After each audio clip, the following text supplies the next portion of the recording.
Here you have Caitlin with 2-year-old Pip. Pip is a bitch belonging to a local farmer who has come to be trained to work sheep. So the dog works on balance points. She stays roughly 12 o'clock to 6 o'clock to Caitlin. She's balancing those sheep to Caitlin. Those sheep will have balance points, so it's all actually quite complicated, although it looks very simple. The dog has to get behind her sheep, stop herself on the balance point so that she can control those sheep. You see, if Caitlin keeps moving, the dog keeps moving because she can't find a balance point. Here the dogs are coming into her handler, a little bit worried there. So she's just asking Caitlin if it's all right. You see, Caitlin's reassured her. Sometimes when you teach a dog to stop, they worry because the whole thing is based on balance of movement. So when the sheep move, your dog has to move. He's hardwired to move. So you're teaching your dog to stop even though the sheep are still moving. You're teaching your dog to go left and right on command so that ultimately you can walk into a field and send the dog on either flank. There's the stop again.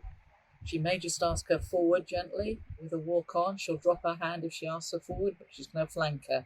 So that's come by. And again, you see she's just extended her arm gently to ask the dog to come on round to its left and stop again. The thing to bear in mind is that every time the dog moves, she has to create another new contact with the sheep, so she has to hit another balance point for Caitlin. We like our flanks or sides on our dogs to be almost symmetrical half moons, because that way the dog isn't putting pressure on the sheep. If the dog tightens up on her sheep, and she's beginning to do that, and most young dogs do, she starts to put pressure on the sheep, and this causes them to run. What you want your stock dog to do when you're shepherding is to bring sheep in a very, very quiet manner that doesn't stress the sheep. Training a working dog is all about training a dog for sheep so that he doesn't stress them. He keeps the situation as calm as possible. There's no chasing, there's no harassing. Everything is much, much quieter with a well-trained dog. It's the only real way to control sheep well. So again, she's just working on this stop. It takes a lot of confidence for a young dog to stop because she's effectively letting her sheep move away from her, letting her go. And now she wants to get back into a situation where she can turn those sheep back to Caitlin. She always is happier when she can hold the sheep to Caitlin. So this is just the beginning of a young dog's education. You have stop, you have walk on, you have a left flank which is come by and a right flank which is away.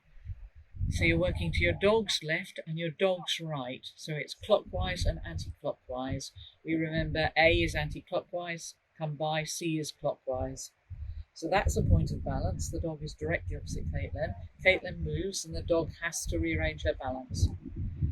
So she's trying to come into Caitlin and say to Caitlin that now the situation has changed.